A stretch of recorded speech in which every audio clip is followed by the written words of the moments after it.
Iran has always presented a problem to the US and to Israel.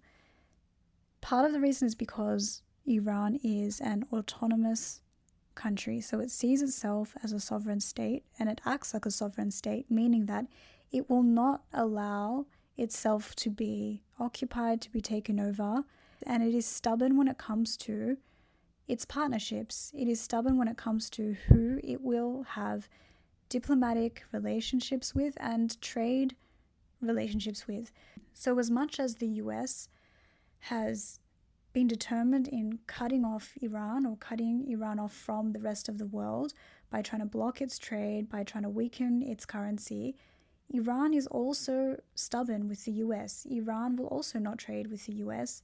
What Iran has done instead, as a kind of self-preservation or self-respect tactic, is to form a partnership with China, with Russia, with the Gulf states. So it's not that it is incapable of diplomacy. It has diplomatic relations with other countries, with other main state actors like China, for example. China is a huge trading partner for Iran. Iran sells 90% of its oil to China. So it's not that Iran can't live without the US. Iran has decided to live without the US alliance, without the US partnership, without being on good terms, on good cooperative diplomatic terms with the US at the cost of its people. So the people have suffered. The people have suffered economically. The people have really suffered, but the regime has profited, and the regime will do anything to keep itself alive, to keep itself funded, and to keep itself independent of the help and of the partnership with the US. The reason is because Iran is also smart. So Iran, unlike basically every other nation in the Middle East, Iran will not allow itself to be exploited by either Israel or the US. It will not allow it. It is corrupt enough to rob its people of money, of wealth, of resources, of their native right and native claim to a part of the wealth that their country produces. However, it is not corrupt enough to make a deal with, let's say, Trump. Like, for example, if you look at Saudi, the leaders of the Iranian regime are not as corrupt as the royalty in Saudi Arabia, who will strike deals with the US government and basically profit themselves when most of their country lives in poverty. In Iran, the leadership and the officials, they are corrupt as well, as in money is funneled away from the people and goes into the pockets of the rich and those with power. However, those leaders are somehow not able to be bought by America or by Trump, not by the American government and the American administration. They will also not do a deal with Israel. They just will not allow themselves to be exploited in the same way that every other nation in the Middle East has been completely exploited by the power of Israel and other Western states, and more importantly, these multinational corporations. So business is business, and the strongest man wins. So whoever is the richest, whoever owns the most, can buy the most, they end up being the winners. So Israel profits off the fact that it can facilitate these deals, these business deals, with multinational corporations in the West. And so because of that, those corporations have a stake in Israel maintaining its stranglehold over other nations.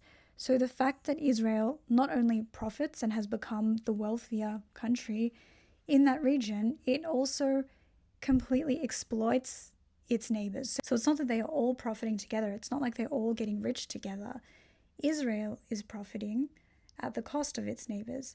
And Israel is basically the only one that has no native claim whatsoever to the oil of its neighbors, to the natural resources to anything basically that exists in the earth or underground in that whole region. So not the oil, not the gas, not the minerals.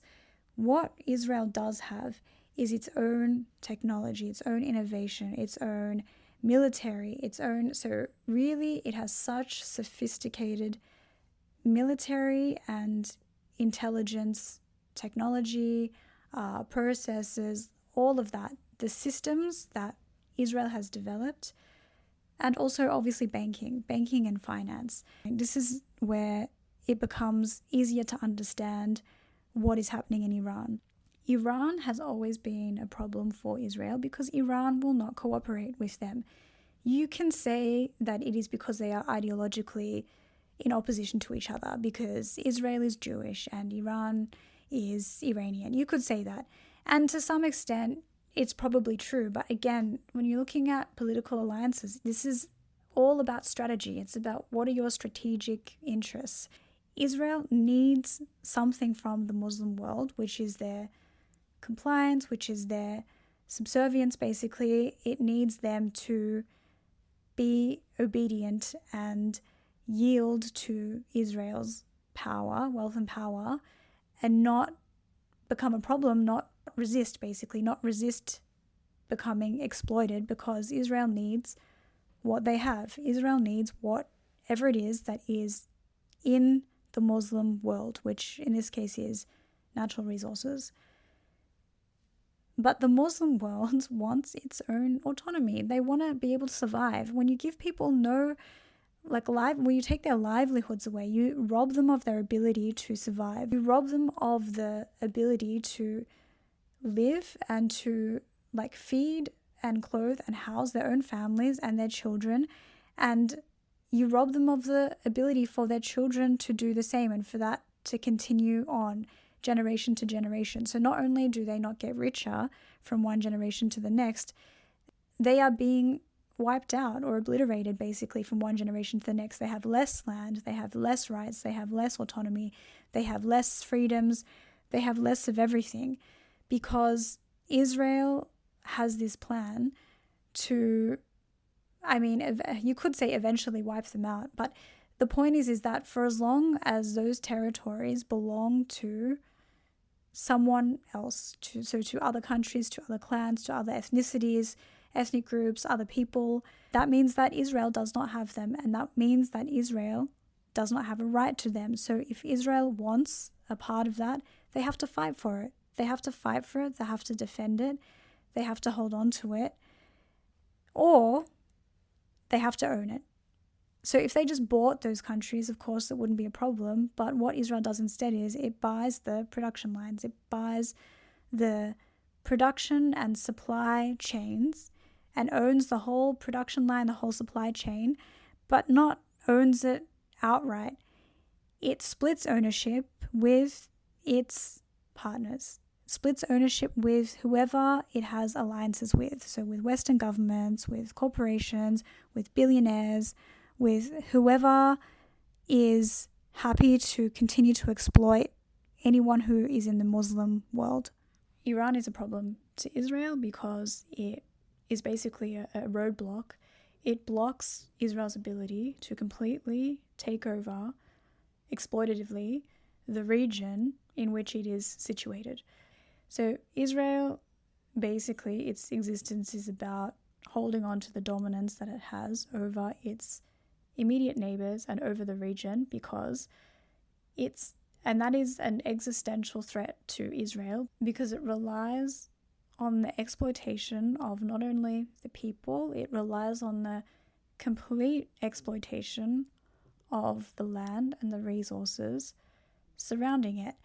And so does the rest of the world. The rest of the world, as in the richest people in all other countries, they also rely on Israel's ability to maintain its stronghold in the Middle East and maintain the dominance that it currently has, which costs a lot of effort and a lot of energy to hold on to, the dominance that it has over its surrounds. Because it is Israel, its neighbors are also its enemies. So they rely on exploiting people who have now become their enemies.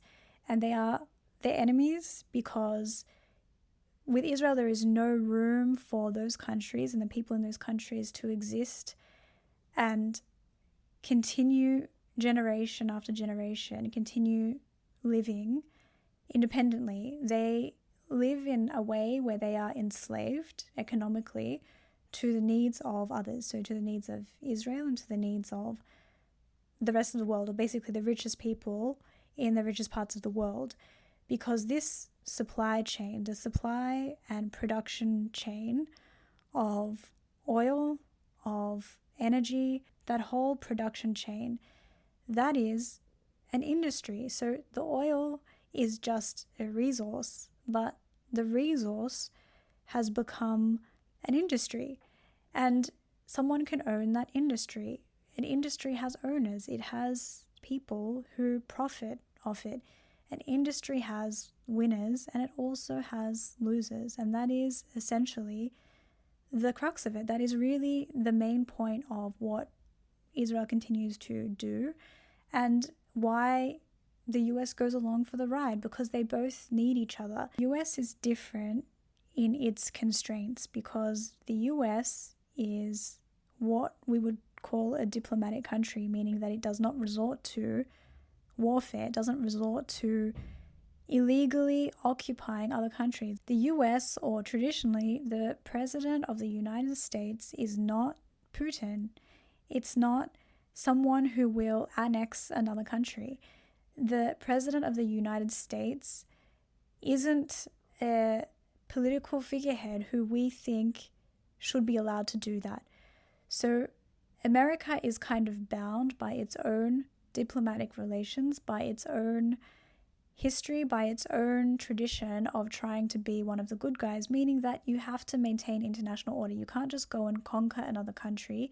You can't randomly bomb another country, because that makes you a tyrant. It makes you a country that will illegally occupy other countries, will conquer them, will go around, and basically you're no different than to a terrorist. You just become a terrorist state, or you become, Somali pirate, you become Putin who goes and annexes another country.